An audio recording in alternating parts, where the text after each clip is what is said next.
Hey, so tonight we're going to talk about something pretty wild. What it would be like if you just woke up one morning in a Victorian home surrounded by all those hidden dangers they had no idea about. I mean, you think your place has issues? Wait till you hear what was lurking in those fancy Victorian houses. Oh, and if you're enjoying these stories, I'd really appreciate a like or subscribe. Super curious where you're all listening from, so drop a comment with your location and what time it is there. Always blows my mind how people are falling asleep to this all over the world. All right, find that cozy spot, take a nice slow breath, and just let your body sink into whatever you're lying on. We're heading back to 1870s England, and trust me, you're going to be real grateful for that mattress by the time we're done. So, congratulations, you just woke up in a Victorian bedroom. Your eyes flutter open to darkness. Not the gentle darkness of your bedroom at home with the little blinking lights from electronics and the soft glow of streetlights filtering through the blinds. No, this is proper darkness, heavy and thick.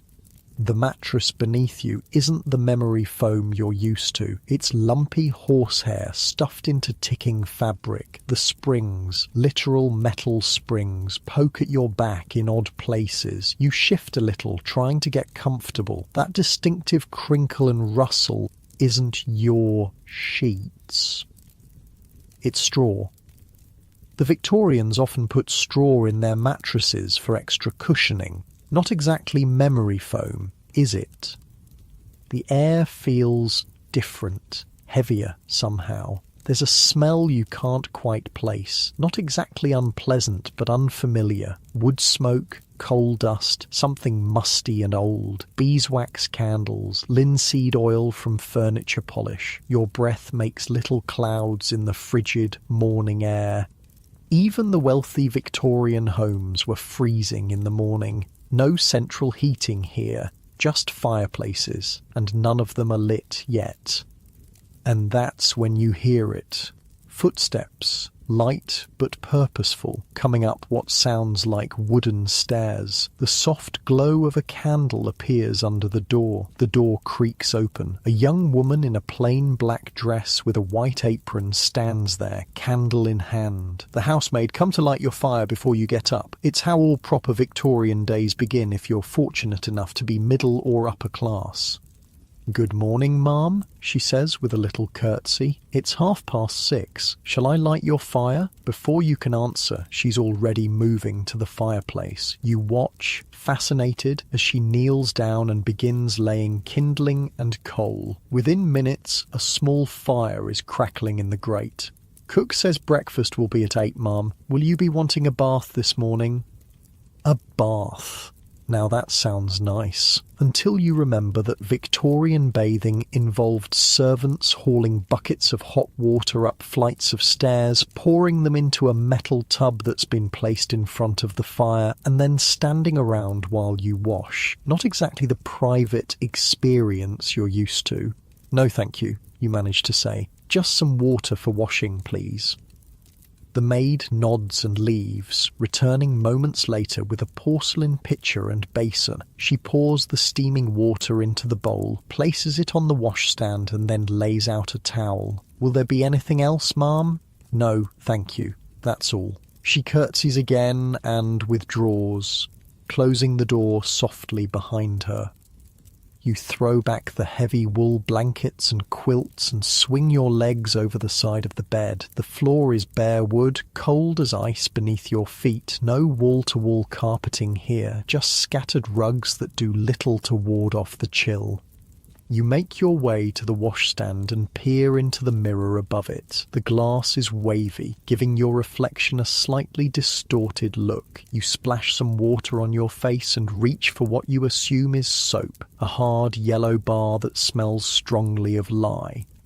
The fire has taken the edge off the cold, but the room is still chilly. You look around for your clothes and spot them laid out on a chair. Petticoats, corset, dress, way more layers than you're used to. Getting dressed is going to be a project, but first, you need to use the bathroom. You look around. No ensuite here. just a chamber pot tucked discreetly under the bed. Welcome to Victorian hygiene. You decide to hold it and get dressed first. Maybe there's a proper toilet somewhere in this house. The Victorians did have flush toilets by the 1870s, though they were still something of a novelty. Dressing is a challenge. The corset alone is a puzzle, and you can't possibly lace it properly on your own. You manage to get it on loosely, along with the petticoats, and then struggle into the dress. It's not properly fastened, but it'll have to do for now. You open the bedroom door and step out into a hallway. The walls are covered in richly patterned wallpaper, deep green with gold accents. It's absolutely stunning, with an almost luminous quality to the green. Too bad it's probably full of arsenic.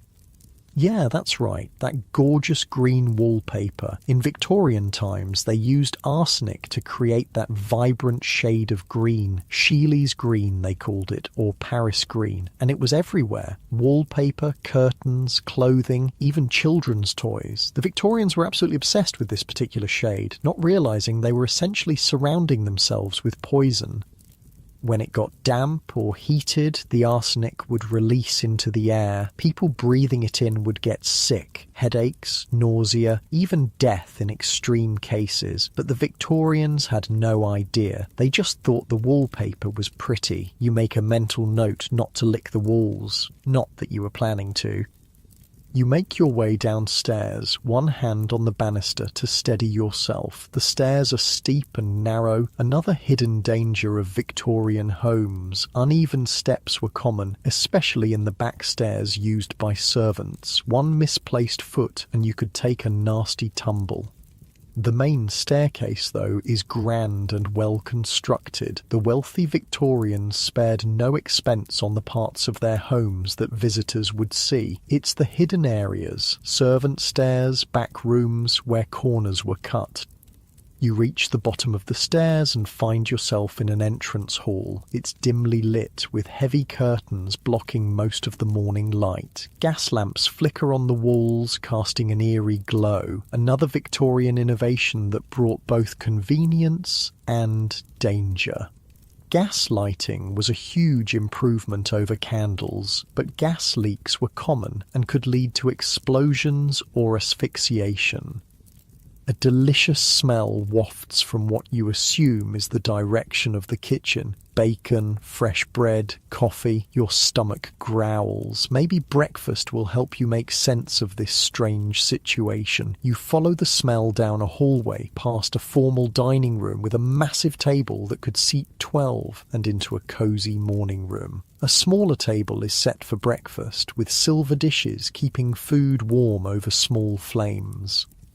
You almost laugh at the abundance laid out for just one person. Eggs, bacon, sausages, fish, toast, muffins, jam, and a silver pot of what smells like strong coffee. The Victorians did not believe in light breakfasts. They considered a hearty morning meal essential for health and energy. You sit down, and a maid immediately appears to serve you. You notice her hands are red and chapped. Working with lye soap, chemical cleaning products, and hot water all day would do that. Household servants faced all kinds of occupational hazards, chemical burns, back injuries from hauling water and coal, respiratory problems from dust and fumes. "Would you like tea or coffee, ma'am?" she asks. "Coffee, please," you reply, watching as she pours a dark liquid into your cup. You take a sip and nearly choke. It's incredibly strong and bitter. Victorian coffee was often adulterated with chicory or even burnt sugar to stretch expensive coffee beans. And the milk? Well, let's just say pasteurization wasn't standard practice yet. Speaking of milk, that's another hidden killer of the Victorian home. Milk was often purified with borax, an alkali that neutralized the taste of spoiled milk but did nothing to kill the bacteria that might be lurking in it. Thousands of children died from drinking contaminated milk. In the Victorian era, you decide to skip the milk and drink your coffee black. The The food, at least, looks good. You help yourself to some eggs and toast, avoiding the sausages. Victorian food safety standards were, well, non-existent, really. Food adulteration was common. Bread might contain alum or chalk to make it whiter. Sausages might include all sorts of questionable fillers. Even tea wasn't safe. Sometimes it contained actual iron filings to make it look like higher quality black tea. As you eat, you gaze around the morning room. It's beautifully decorated with floral wallpaper, thankfully not green, comfortable furniture and knickknacks everywhere. The Victorians loved their stuff. Every surface is covered with photographs, small sculptures, vases, books and decorative boxes. Through the window you can see a garden coming to life in the morning light. A gardener is already at work tending to flower beds. You wonder if he's using Paris green as an insecticide, another common use for the arsenic compound. The maid appears at your elbow. "Will you be receiving visitors this afternoon, ma'am? There are already 2 calling cards that have been delivered." Calling cards. Another Victorian custom. People would leave small cards with their names when they came to visit. If you were home and willing to receive them, they'd be shown in. If not, they'd just leave their card as evidence they'd made the social effort. "No," you say, not ready to face Victorian social customs when you barely understand the basics of surviving in this house. I think I'll go for a walk this morning." Fresh air sounds good right about now, away from the arsenic wallpaper and the gaslights and all the other hidden dangers lurking in this beautiful home. "Very good, ma'am. Shall I have your walking costume prepared?" Your walking costume, because Victorians couldn't just throw on jeans and a t-shirt to go outside. They needed specific outfits for specific activities. And for women, these almost always included corsets, multiple layers, and long skirts that would drag in the street muck. "Yes, please," you sigh. You might as well embrace the full Victorian experience. The maid nods and withdraws to prepare your outfit. You finish your breakfast and rise from the table, feeling slightly better with food in your stomach. You wander back into the hallway, looking for a bathroom before your walk. After checking several doors, you find what appears to be a water closet, a small room with an early flush toilet. It's a simple design, a wooden seat over a ceramic bowl with a pull chain to release water from a tank above. Not exactly modern plumbing, but better than the chamber pot. You use the facilities, marvelling at this piece of Victorian technology. The flush toilet was a major advancement in sanitation, though early models had their issues. Methane from sewers could build up in pipes and occasionally ignite or even explode when exposed to a flame. Thomas Crapper, yes, that was his real name, would later improve the design with a siphon valve to prevent sewer gases from coming back into the house. After washing your hands in a small basin, you return to your bedroom to find the maid waiting with your walking costume. It's a dark blue affair with a fitted jacket, a bustle at the back, and a skirt that brushes the floor. "Shall I help you dress, ma'am?" You nod, realizing there's no way you're getting into this contraption on your own. The maid helps you out of your loosely fastened morning dress and properly tightens your corset. You gasp as she pulls the laces. "Not too tight," you manage to say. She looks surprised, but loosens it a bit. Victorian beauty standards valued tiny waists, achieved through tight lacing that could compress internal organs and cause all sorts of health problems. Layer by layer, she helps you into the walking costume. Chemise, corset, petticoats, skirt, jacket. By the time you're fully dressed, you feel like you're wearing half your closet from home. "Your hat and gloves, ma'am," the maid says, presenting a small hat with feathers and a pair of kid leather gloves. No respectable Victorian lady would go outside with bare hands or an uncovered head. You put them on, feeling increasingly like you're in a costume drama. The maid hands you a parasol as well. Not just a fashion accessory, but protection from the sun. pale skin was desirable, a sign that you didn't have to work outdoors like the lower classes. Fully equipped for your Victorian walk, you head downstairs and out the front door into the morning air. The street is already bustling with activity. Horses clip-clop past, pulling carriages. A street vendor calls out selling flowers. Children in ragged clothes play in a side alley. You take a deep breath, relieved to be out of the house with its hidden dangers. But even here, there are hazards. The street is littered with horse manure. The air is thick with coal smoke from thousands of chimneys. And if it starts to rain, those beautiful green dyes in your clothing might begin to leach arsenic onto your skin. Still, it feels good to move, even restricted by your corset and multiple layers. You set off down the street, parasol in hand, taking in the sights and sounds of Victorian England. You notice other ladies out for their morning constitutional, nodding politely as they pass. A gentleman tips his hat to you, and you incline your head in response, playing along with the social customs. As you walk, your mind drifts back to all the hidden dangers you've already encountered in just a few hours in a Victorian home. The arsenic wallpaper, the gas lighting, the potentially contaminated food and milk, the steep, uneven stairs. It's a wonder anyone survived. And yet, millions did. The Victorians were resilient, adapting to their world just as we adapt to ours. They didn't know about the dangers lurking in their beautiful homes, just as we might be unaware of hazards in our own modern environments that future generations will find shocking. You realise how lucky you are to live in an age of building codes, food safety regulations and consumer protection laws. All those boring bureaucratic rules that we take for granted actually keep us safe from the kinds of dangers that Victorians faced every day. Your muscles are starting to feel a bit tight from the corset, and you decide to head back to the house. You've had enough Victorian adventure for one morning. You turn around, watching your step carefully on the uneven cobblestones. Your heavy skirts swish around your ankles as you walk, and you find yourself settling into a rhythm, becoming more comfortable in this strange attire. The grand house comes back into view, its facade impressive with tall windows and ornate detailing. Despite knowing about the hidden killers within, you can't help but admire its beauty. The Victorians certainly knew how to build things to last.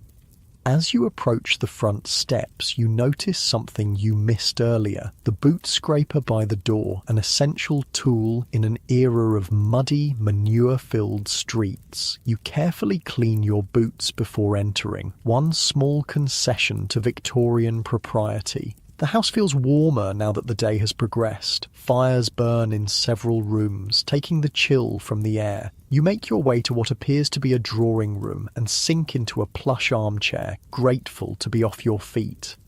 A soft sigh escapes as you settle deeper into the chair. Your muscles gradually relax, the stiffness from the corset becoming less noticeable as you find a comfortable position. The room is quiet, except for the gentle ticking of a clock on the mantelpiece and the occasional crackle from the fireplace. Your breathing naturally slows, finding a peaceful rhythm while you gaze around the elegantly appointed room with its heavy drapes and ornate furniture. The warmth of the drawing room makes your eyelids heavy, but a soft knock at the door interrupts your moment of peace. The maid enters with a silver tray. "Your mail, ma'am," she says, placing several envelopes and a newspaper on the small table beside you. "And cook would like to know your preferences for dinner this evening." You blink, trying to imagine what a proper Victorian dinner might include. "Whatever cook recommends will be fine," you reply, taking the safe option. The maid nods and withdraws, leaving you with your correspondence. You pick up the newspaper first, the Times, dated May 1878. So that's when you are. The headlines talk about tensions with Russia, debates in Parliament and various society events. Nothing about time travellers appearing in Victorian homes, thankfully. The envelopes contain invitations to teas, dinner parties, and a charity bazaar. Apparently, your Victorian self is quite the social butterfly. You set them aside, more interested in exploring this house and its hidden dangers.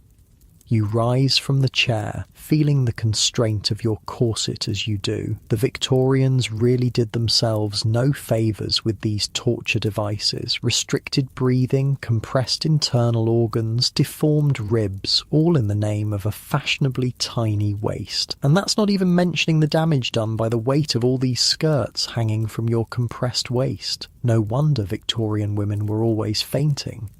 And speaking of fashion dangers, many Victorian clothing items were dyed with toxic substances. That vibrant green dress in the wardrobe probably contains arsenic. The beautiful red flowers on that hat, likely coloured with mercury. Even the makeup on the dressing table, lead, belladonna, arsenic again. Beauty was quite literally poisonous in the Victorian era. You wander from the drawing room into what appears to be a library. Floor-to-ceiling bookshelves line the walls, filled with leather-bound volumes. A writing desk sits in one corner, complete with inkwell, blotter, and a stack of writing paper. The room smells of leather, paper, and beeswax. It's peaceful here, removed from the bustle of the household. You trail your fingers along the spines of the books, reading titles on history, natural philosophy, poetry, and novels. A large globe stands in one corner, showing the vast British Empire in pink. Next to it, a glass case contains various curiosities, shells, fossils, a stuffed exotic bird with brilliant plumage. Taxidermy was hugely popular in Victorian homes. They loved bringing nature inside, whether it was pressed flowers, stuffed animals, or cases of pinned butterflies. But the methods used to preserve these specimens often involved arsenic soap or mercuric chloride. Even their decorative items could be deadly. You move to the writing desk and sit down, curious about what your Victorian self might have been working on. A half-finished letter lies on the blotter, written in a flowing hand that's not yours. It mentions garden plans and an upcoming visit from someone named Charlotte.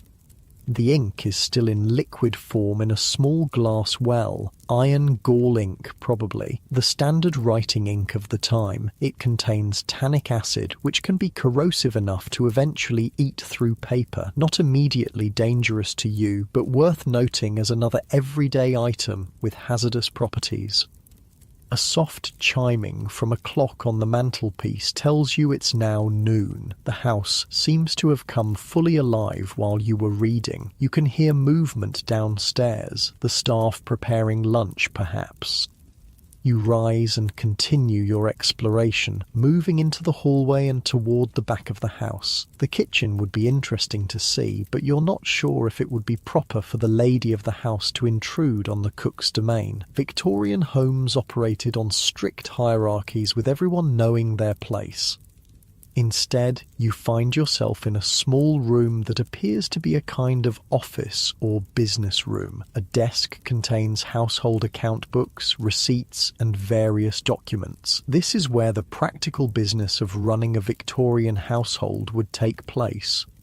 You flip through one of the account books, fascinated by the meticulous records. Every penny spent is accounted for. Wages for servants, food purchases, coal deliveries, dress fabrics, charitable donations. Running a Victorian household was essentially like managing a small business. The coal deliveries catch your eye. Victorian homes went through enormous amounts of coal to heat all those fireplaces. The resulting coal dust and smoke were major health hazards, contributing to respiratory diseases and the infamous London fog, actually smog created by coal smoke combining with natural fog. You close the book and notice a cabinet in the corner. Opening it reveals bottles of medicine and household remedies. You pick one up cautiously. Mrs. Winslow's soothing syrup. The label reads, "For children teething." You nearly drop the bottle when you remember what this actually contains: morphine. Victorian medicines were often laced with opiates, cocaine, or alcohol. This soothing syrup was essentially liquid morphine given to babies to stop them crying. It certainly stopped the crying by drugging infants into unconsciousness. Some never woke up. You carefully replace the bottle and check a few others. Laudanum, a tincture of opium, arsenic pills advertised as a complexion improver, something called female pills that promises to cure obstructions and irregularities peculiar to the female form. The Victorian medicine cabinet was a veritable poison cabinet by modern standards, and these were legitimate, commercially sold products, not some back-alley concoctions. It's a wonder anyone survived their treatments. A soft knock at the door interrupts your snooping. It's the maid again. "Luncheon is served in the morning room, ma'am," she says. You thank her and make your way back to the cosy room where you had breakfast. A light meal has been laid out. Cold meats, bread, cheese, and fruit. Simple by Victorian standards, which is fine by you. You eat cautiously, still wary of food safety. The bread seems fresh at least, and the fruit has been carefully washed and peeled. You decide to risk the cheese but avoid the meat. Better safe than sorry. After lunch, you're not sure what to do with yourself. What did Victorian ladies do with their afternoons? You remember reading that social calls were often made between 3 and 5 p.m. Perhaps you're expected somewhere, but no, the maid would have reminded you if you had engagements.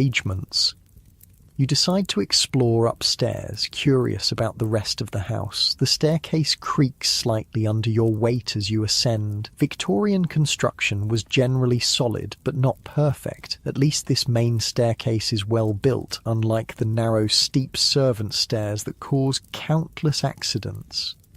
The upper floor contains several more bedrooms, a nursery, empty. Does your Victorian self have no children? And what appears to be a sewing room. You peek into each, noting the decor and potential hazards.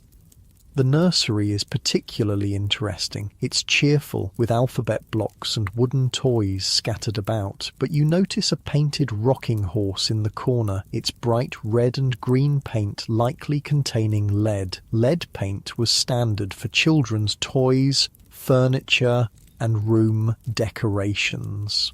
Children would chew on their toys or crib rails, ingesting the sweet-tasting lead and suffering neurological damage as a result. Next to the rocking horse sits a beautiful doll with a porcelain head and fabric body. Its rosy cheeks are probably painted with lead or mercury-based pigments. Even the fabric might be dyed with toxic chemicals. You leave the nursery feeling a new appreciation for modern toy safety regulations.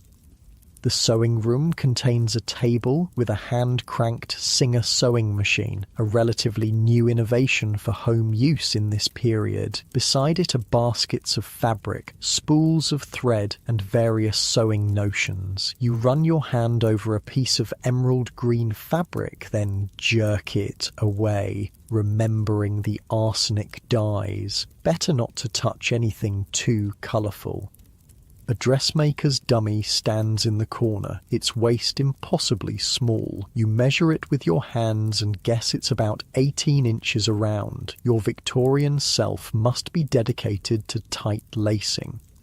The window in this room provides a good view of the back garden. It's a formal affair, with geometric beds, gravel paths, and a small fountain. A gardener is at work, spraying something on the rose bushes, probably a pesticide, and in this era, that likely means more arsenic.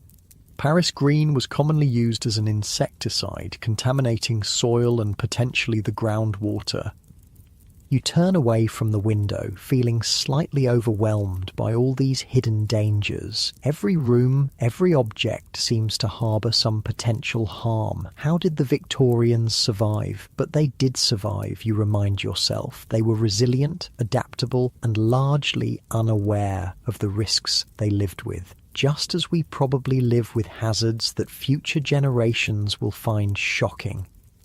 You make your way back downstairs, careful on the steps. Your heavy skirts make navigation tricky, and you have to hold the banister and lift your hem slightly to see your feet. One misstep on these stairs could mean a broken neck. No wonder so many Victorian novels include dramatic falls. Back in the drawing room, you notice it's grown darker outside. The short winter day is already fading to dusk. A maid enters silently and begins lighting the gas lamps, turning small keys to release the gas, then using a long match to light each one. You watch nervously, aware of how easily gas could leak from these fixtures. Carbon monoxide poisoning was a silent killer in Victorian homes, causing headaches, confusion, and eventually death. People would go to bed feeling slightly unwell and never wake up, killed by odourless gas seeping from faulty fixtures while they slept. The room grows brighter as each lamp is lit, casting a warm glow that makes the rich colours of the furnishings more vibrant. It's beautiful, you have to admit, despite the dangers. "Will you be changing for dinner, ma'am?" the maid asks. You'd forgotten about that Victorian custom. Changing into formal clothes for the evening meal, even if dining alone at home. The prospect of getting out of this walking costume and into something else, only to change again for bed later, seems exhausting. "Yes, I suppose so," you sigh. You follow the maid upstairs to your bedroom, where she helps you out of your walking costume and into an evening dress, midnight blue silk with black lace trim. It's gorgeous, but just as restrictive as your day clothes. The dress has a modest bustle at the back, supporting the elaborate draping of the skirt. Bustles were a strange Victorian fashion invention, essentially a framework worn under the skirt to create a pronounced posterior silhouette. They made sitting awkward at best, and at worst could collapse embarrassingly, or even catch fire if a lady backed too close to a fireplace. Properly attired for dinner, you make your way back downstairs. The dining room is now set for one, with crystal, silver, and fine china laid out with mathematical precision. Multiple forks, spoons, and knives flank each side of the plate. Victorian dining etiquette was complex, with specific utensils for every conceivable food item. A footman stands ready to serve you, his expression carefully neutral. You sit down and he places a napkin in your lap before serving the first course, a clear soup in a delicate china bowl. You eat carefully, conscious of being watched and judged on your table manners. Each course is small but exquisitely prepared. Soup, fish, meat, game, vegetables, pudding, cheese, fruit.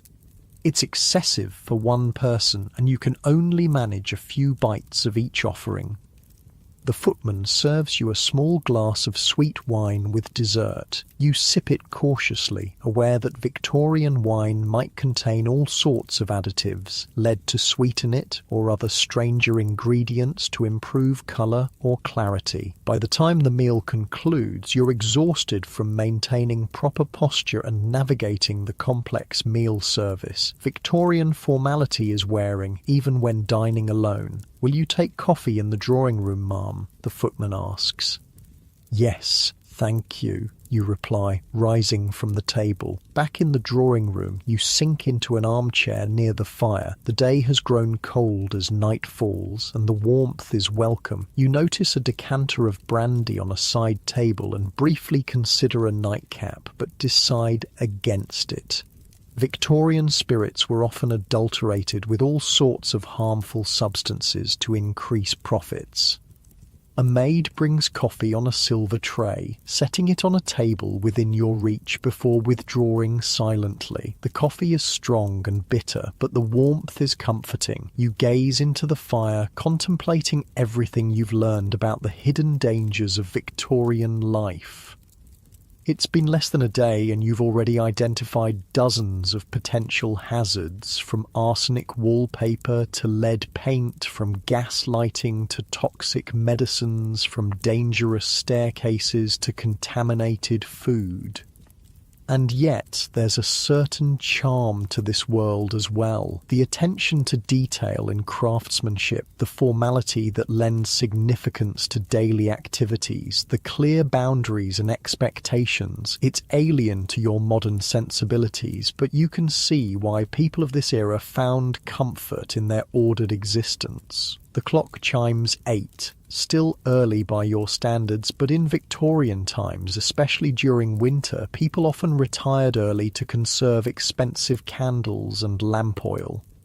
You finish your coffee and stand, stretching discreetly within the confines of your corset. Your back aches from the unfamiliar posture constraints, and you long to be free of all these layers. The house has grown quiet. You can hear the servants moving about downstairs, finishing their evening duties. Soon they'll bank the fires for the night and retire to their own quarters, typically located on the top floor or in the basement. You make your way upstairs to your bedroom, holding your skirts carefully to avoid tripping. The gas lamps in the hallway have been turned down to a soft glow, just enough to see by. Your bedroom feels welcoming now, the fire still burning cheerfully in the grate. The maid has turned down the bed, laying out a nightgown on the coverlet. You reach behind you, trying to unfasten your dress, but the buttons are impossible to reach. You'll need help undressing, just as you needed help dressing. Victorian women of means were not expected to be able to dress themselves, another aspect of their dependency. You ring the bell, pull beside the bed, and within moments the maid appears. She helps you out of your evening dress, unlaces your corset, blessed relief, and assists you into the nightgown, a long white cotton garment with lace trim and tiny pearl buttons up the front. "Will there be anything else, Mum?" she asks. "No, thank you," you reply. "Good night." She curtsies and withdraws, taking your discarded clothing with her to be brushed and aired for tomorrow. Alone at last, you exhale deeply, feeling your ribs expand fully for the first time all day. The nightgown is surprisingly comfortable, the cotton soft against your skin. After the stiff formality of your day clothes, you climb into the high bed, sinking into the slightly lumpy mattress. The sheets are clean but coarser than you're used to. The pillows are filled with feathers that poke through the fabric occasionally. The fire has burned low, casting a gentle, flickering light across the room. No electric light switch by the bed here. Once the fire dies, you'll be in darkness until morning. You settle deeper into the bed, pulling the heavy quilts up around you. Despite all the hidden dangers you've discovered, you feel strangely at peace. Your body relaxes into the unfamiliar mattress, finding comfort in its firm support. The soft crackling of the dying fire creates a soothing rhythm that matches your slowing breath. Your muscles gradually release the tension from a day of navigating Victorian life, sinking heavier into the bedding as warmth envelops you. You yawn, stretching slightly under the weight of the quilts, feeling your eyes growing heavier as you watch the shadows dance across the ceiling.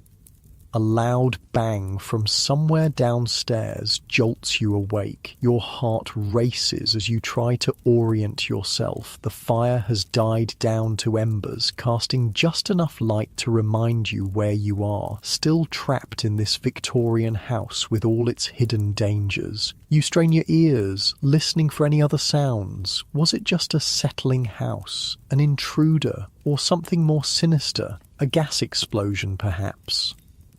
After a few minutes of silence, you begin to relax. Old houses make noises. Nothing to worry about. You settle back against the pillows, but sleep seems far away now. Your mind wanders to all the other dangers you haven't yet encountered in this Victorian home. What other hidden killers might be lurking in the beautiful surroundings? You think about the bathroom. or rather the lack of a proper one. Indoor plumbing was a luxury in Victorian times, and even wealthy homes often had rudimentary systems. The water closet you used earlier was a relatively advanced model for its time, but the sewage system it connected to was likely primitive by modern standards.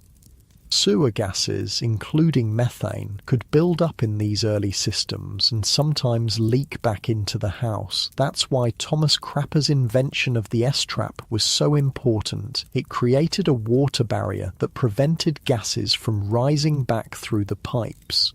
But not all Victorian toilets had this feature yet.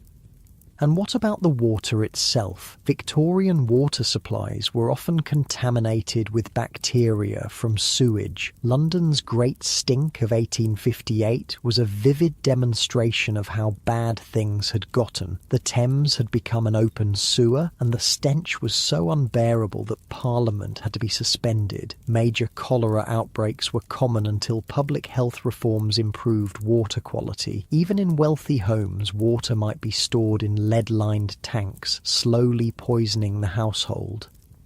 You shiver under the blankets, not just from the cooling room, but from the thought of all these invisible threats. The Victorians lived in a world of unseen dangers. Bacteria they couldn't detect, gases they couldn't smell, poisons they didn't recognise. Unable to fall back asleep, you sit up in bed and reach for the candlestick on the bedside table. Matches. Where would matches be? You fumble in the near darkness and find a small box. Carefully, you strike one against the side of the box.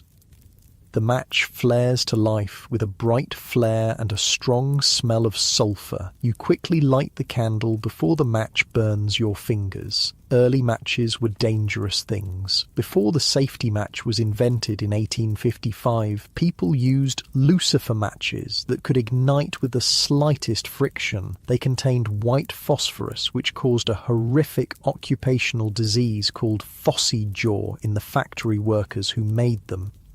The toxic phosphorus would enter the body through the gums, causing abscesses, bone decay, and eventual disfigurement as the jawbone literally rotted away. Workers' faces would glow in the dark from the phosphorus in their systems. Many died painful deaths, while others committed suicide rather than face the progressive deformity. The candle gives a steady, warm light, much safer than those early matches. You look around the room, seeing it differently in the soft glow. Shadows dance on the wallpaper, bringing the patterns to life. Your nightgown provides little warmth and the fire is nearly out. You consider ringing for a servant to rekindle it, but it seems cruel to wake someone just for your comfort. Instead, you spot a dressing gown laid across a chair and pull it on over your nightclothes. The thick wool instantly provides warmth. You slide your feet into slippers and decide to explore the house by candlelight. It feels adventurous, almost rebellious, to wander a Victorian home at night. You open your bedroom door carefully, trying to avoid any creaks that might wake the household. The hallway is dark and silent.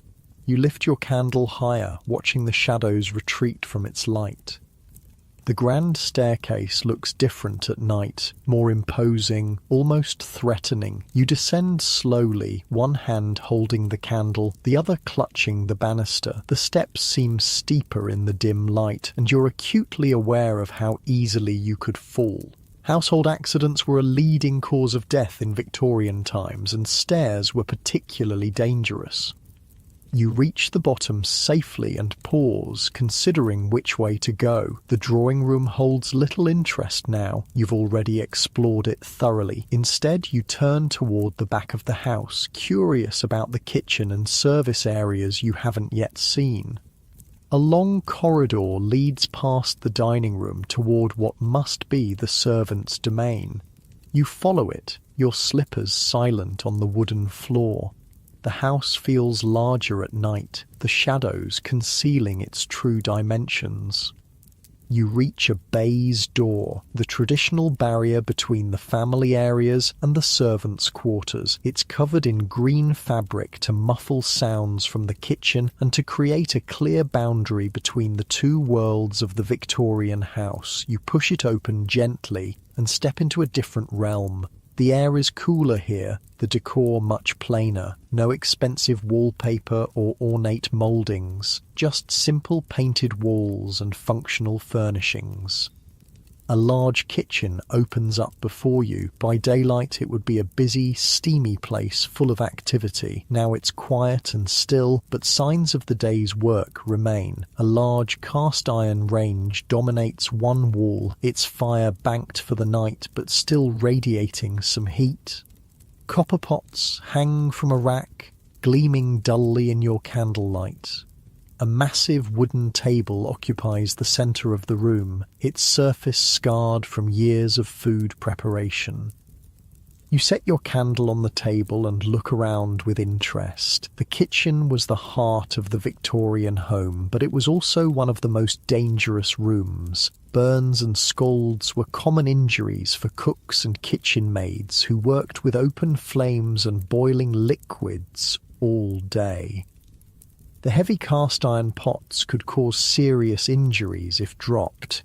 Even the range itself was hazardous. Its coal fire required constant attention, and the smoke and fumes contributed to respiratory problems.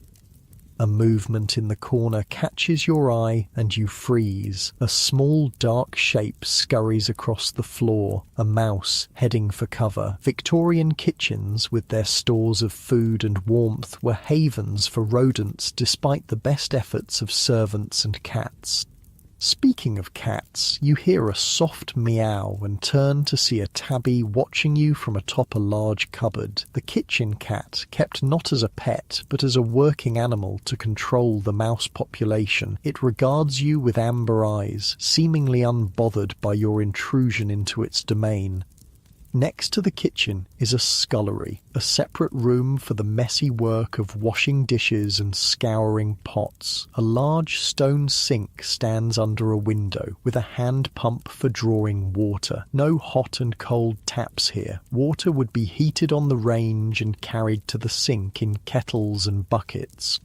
The work was back-breaking, especially for the scullery maid, typically the youngest, lowest-ranking servant who spent hours each day scrubbing and cleaning in cold, damp conditions. Her hands would be red and chapped from lye soap and constant immersion in water. Chilblains were common in winter, painful inflammation of the small blood vessels caused by repeated exposure to cold, followed by warming.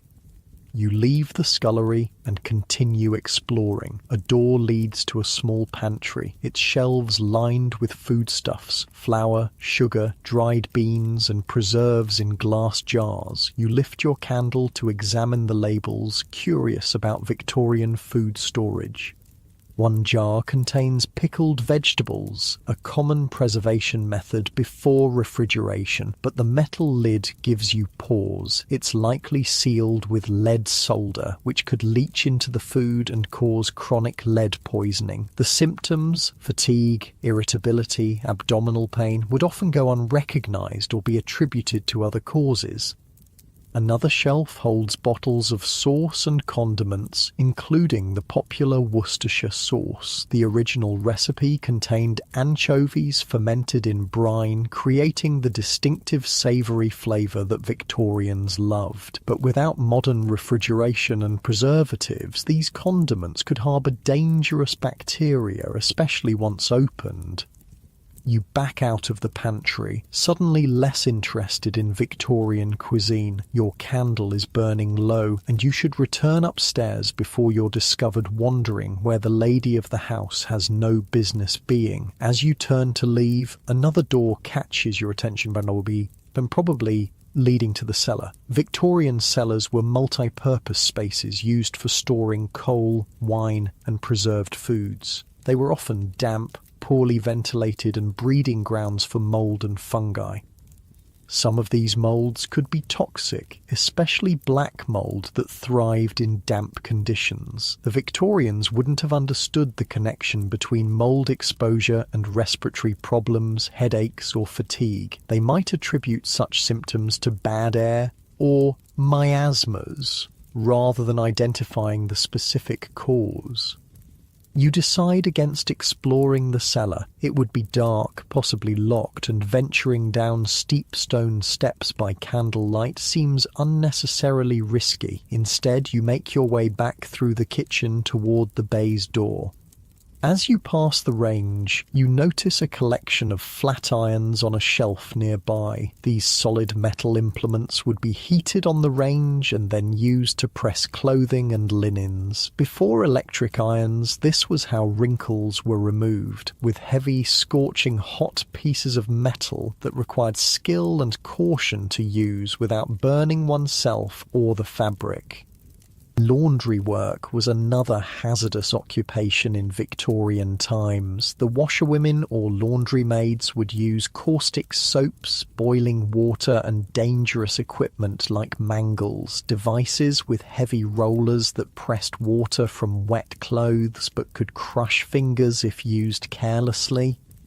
The chemicals used in laundering were harsh: lye for making soap, oxalic acid for removing stains, and various bleaching agents. Prolonged exposure could cause skin damage, respiratory problems, and even chemical burns. You push through the baize door, returning to the more familiar territory of the main house. The contrast between the plain, functional servants' areas and the ornate family spaces is striking, a physical manifestation of the rigid class divisions of Victorian society. The clock in the hallway shows it's just past midnight, the witching hour. You smile at the thought. The Victorians were certainly superstitious enough to believe in such things. Spiritualism was wildly popular, with seances and spirit communications a fashionable pastime among the upper classes. Even Queen Victoria herself had consulted mediums after Prince Albert's death. You make your way back to the grand staircase and begin to climb, your candle casting strange, elongated shadows on the walls. The house creaks and settles around you, the sounds more noticeable in the night's silence. Halfway up, you pause to catch your breath. The dressing gown is warm but heavy, and the Victorian diet and lifestyle weren't exactly conducive to cardiovascular fitness. Tight corsets, restricted breathing, rich foods taxed the digestive system, and ladies were discouraged from anything resembling vigorous exercise. Victorian medicine had little understanding of how lifestyle affected health. Doctors might prescribe rest cures, tonics, or strange devices like electric belts that supposedly stimulated the internal organs with mild electrical currents. Needless to say, these treatments did little to address the underlying causes of poor health. You continue up the stairs, moving carefully in the flickering light. The grand staircase was designed to impress visitors, not to be navigated by candlelight. The ornate banister helps steady you as you climb. At the top, you turn toward your bedroom, ready to return to the questionable comfort of the Victorian bed. But a sound stops you, a soft whimpering from another room. Curious, you follow the noise down the hallway. It leads you to the nursery you explored earlier. The door is ajar, and you push it open slowly, lifting your candle to see inside. A small figure sits up in a child's bed, tears glistening on round cheeks. A little girl of perhaps 5 or 6 years, with long, dark hair in a simple nightgown. She looks up as you enter, eyes widening at the sight of you. "Mama?" she says hesitantly. So, your Victorian self has a child, after all. You hadn't seen her during the day. Perhaps she was visiting relatives or at lessons with a governess. "I had a bad dream," she says, her voice small in the dark room. You move to her bedside, setting the candle on a table. "It's all right," you say softly, sitting on the edge of the bed. "It was just a dream." She looks at you with complete trust, accepting your presence and comfort without question. You smooth her hair back from her forehead, noting how warm she feels. Slightly too warm, perhaps? Fever was always a concern in Victorian times, when common childhood illnesses could quickly turn deadly. "Would you like me to stay until you fall asleep again?" you ask.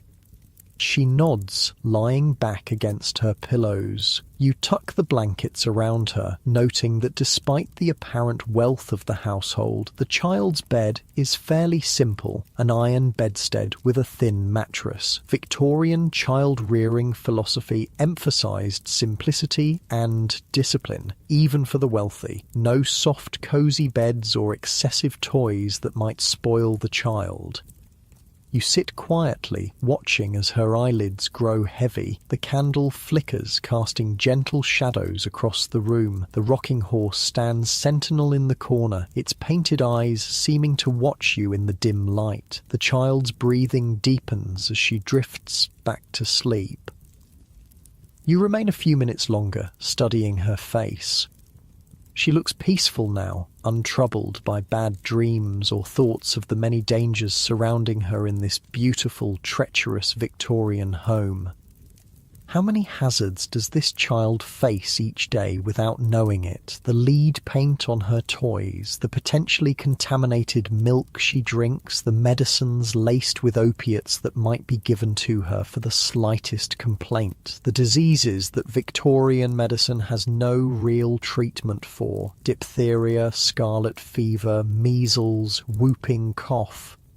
Child mortality was heartbreakingly high in Victorian times. Even in wealthy families like this one, children died from diseases and accidents that would be preventable today. Parents lived with the constant fear of losing their little ones, which perhaps explains some of the emotional distance that seems strange to modern sensibilities. The child stirs slightly in her sleep, her small hand finding yours in the darkness. You hold it gently, feeling a surge of protectiveness toward this unknown child who believes you're her mother. Her hand is soft and warm in yours, her pulse beating steadily beneath paper-thin skin. You sit there for a long time, just holding her hand and listening to her breathe. The candle burns lower, its light growing dimmer. Your own eyelids feel heavy, your body settling into a comfortable stillness as you watch over the sleeping child. Your breathing naturally slows to match hers, deep and rhythmic in the quiet room. The tension in your shoulders melts away as you find a more comfortable position on the edge of the bed, still holding that tiny hand in yours. A gentle hand on your shoulder wakes you. You open your eyes, momentarily confused. You're still sitting on the edge of the child's bed, but your candle has burned out. A different light source illuminates the room, a lamp held by a woman in a simple dark dress. "Ma'am," she whispers, "you fell asleep in the nursery?" It takes you a moment to place her, the night nurse, responsible for the children during the night hours. In wealthy Victorian households, childcare was often delegated to a hierarchy of servants, nannies, nursery maids, and night nurses. "Miss Charlotte had a bad dream," you explain softly, carefully extracting your hand from the sleeping child's grasp. The nurse nods, setting her lamp down. "She often does, ma'am. I'll stay with her now." You rise stiffly from the bed, your back aching from the awkward position. The nurse watches you with a carefully neutral expression, but you can sense her curiosity. It was unusual for a Victorian mother of your apparent social standing to personally comfort a child at night. That was what servants were for. You make your way back to your own bedroom, navigating the dark hallway by memory and the faint glow of moonlight through occasional windows. Your candle is long gone, and you have no matches to light another. The house is utterly silent now, the only sound your soft footsteps on the carpet runner. You reach your bedroom and slip inside, grateful to find the embers in the fireplace still providing a faint red glow to see by. The bed looks inviting after your uncomfortable doze in the nursery. You shed the heavy dressing gown and climb under the covers, sinking into the mattress with a sigh of relief. As you lie there, waiting for sleep to reclaim you, your mind drifts back to the child. Charlotte. What kind of life would she have in this beautiful, dangerous Victorian world? What expectations and limitations would shape her future? For a girl of her apparent social class, education would be limited and focused on accomplishments rather than intellectual development. Music, drawing, perhaps French or Italian, needlework, skills designed to make her an attractive marriage prospect, not to develop her mind or prepare her for independence. Her world would grow increasingly constrained as she matured. The relative freedom of childhood would give way to the rigid expectations of Victorian girlhood and womanhood. Her body would be disciplined with corsets and restrictive clothing. Her behaviour would be policed according to strict social codes.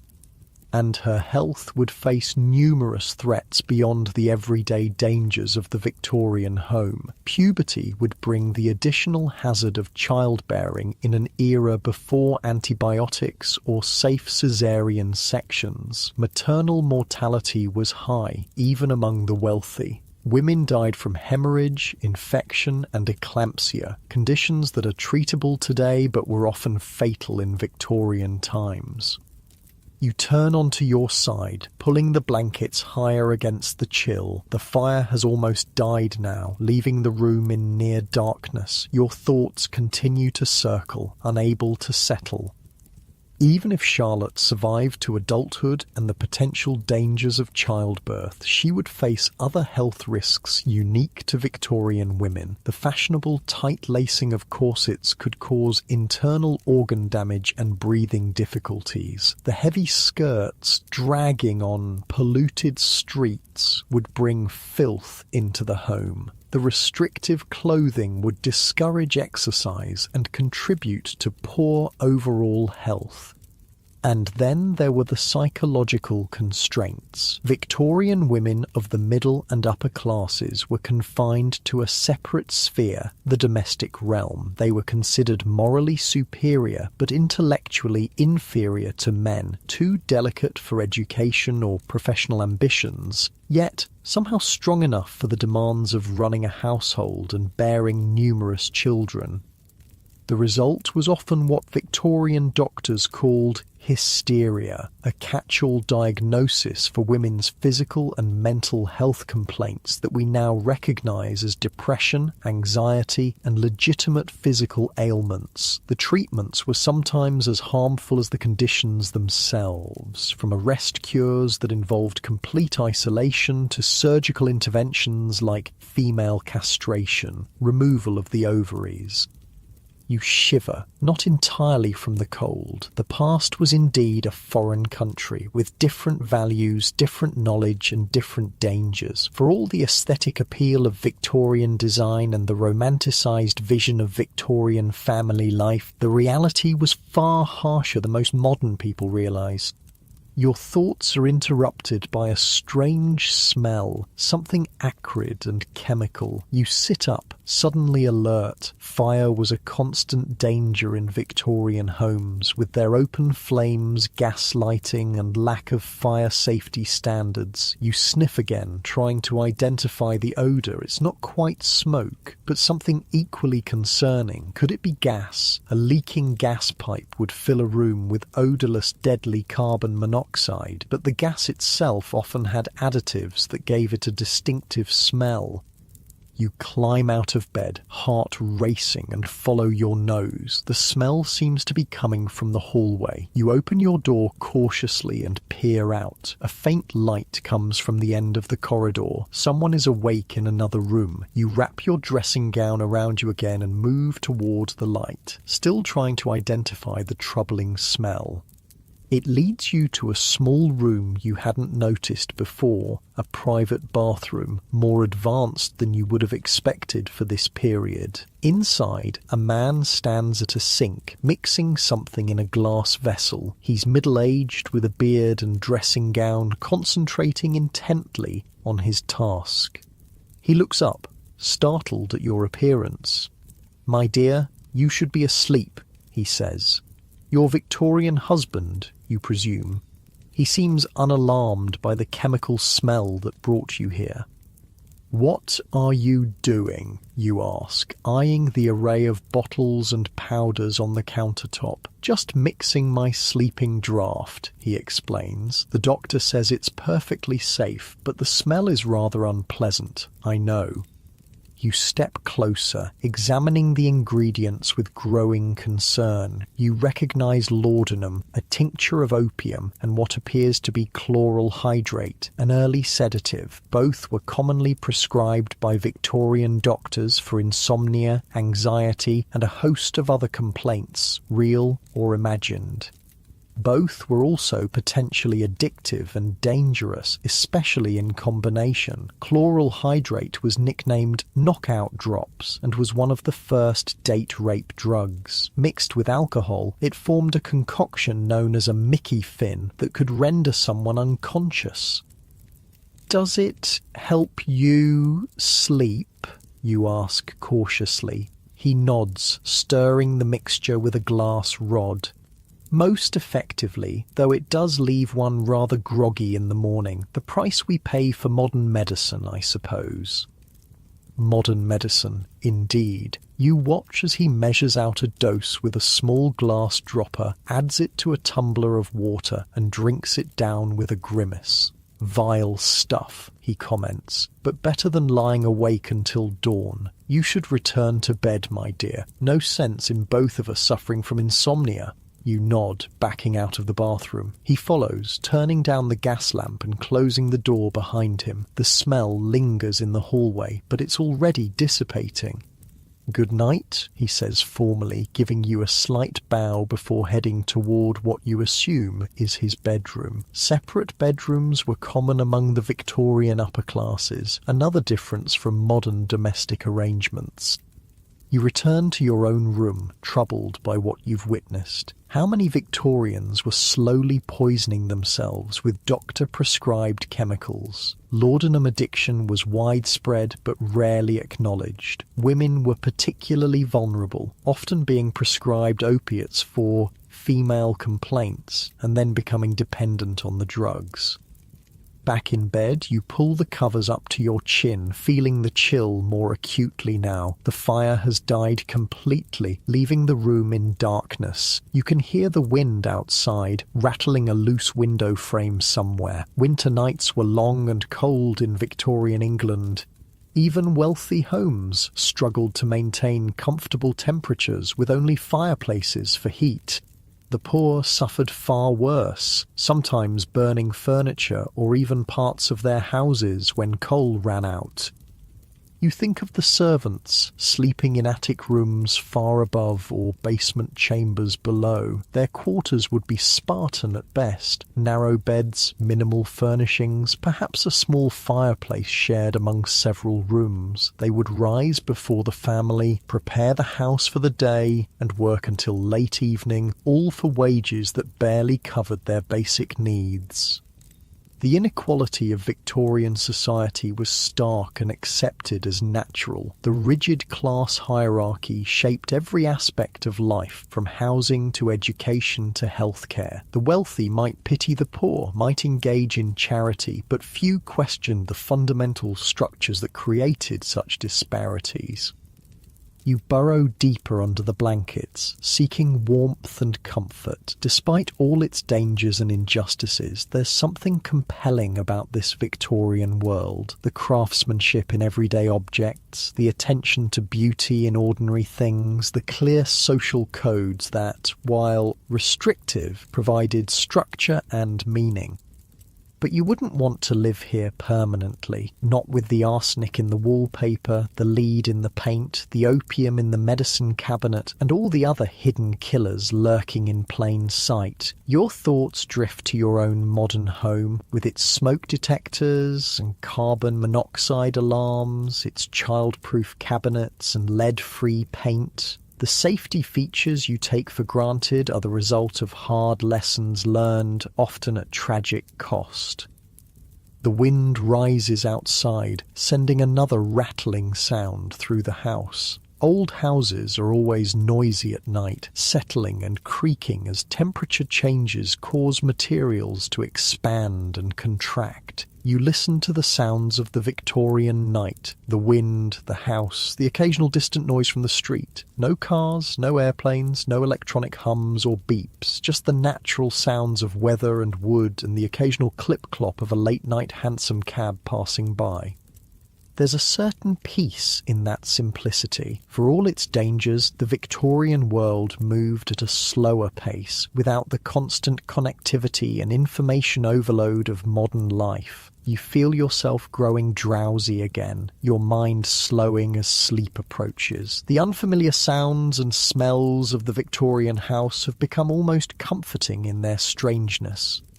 Tomorrow will bring more discoveries, more hidden dangers to identify, but for now, sleep beckons, drawing you down into its depths. The heavy quilts create a cocoon of warmth around you, and despite the unfamiliar surroundings, your body relaxes into the mattress.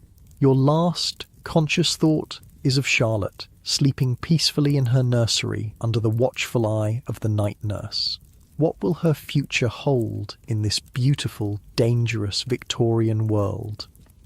Then sleep claims you, carrying you away from these questions into dreams of gas lamps and horse-drawn carriages, of corsets and calling cards, of a world both familiar and utterly foreign. The night deepens around the sleeping house. Gas lamps burn low in the streets outside, casting pools of yellowish light on the cobblestones. A police constable makes his rounds, checking door locks and keeping watch for troublemakers or signs of fire, the twin fears of Victorian urban dwellers. Inside, the household sleeps, the family in their separate bedrooms, the servants in their attic quarters. The kitchen cat prowls for mice, its eyes gleaming in the darkness. The fires have all died down to embers or gone out entirely, allowing the winter chill to creep back into the rooms. By morning, the servants will be up before dawn, rekindling fires, heating water, preparing for another day in this elegant, dangerous Victorian home. The rhythms of the household will resume. Breakfast, morning calls, luncheon, afternoon visits, dinner. The routines that structure Victorian life will unfold again, predictable and proper. But for now, all is still and silent. The hidden killers sleep too, waiting patiently in the wallpaper, the medicine cabinet, the gas fixtures, and 100 other places throughout the house. Dangers the Victorians never suspected, living alongside them day after day. You sleep deeply, untroubled by these thoughts now. Your breathing is slow and regular, your body heavy with exhaustion from navigating this unfamiliar world. Your muscles gradually relax into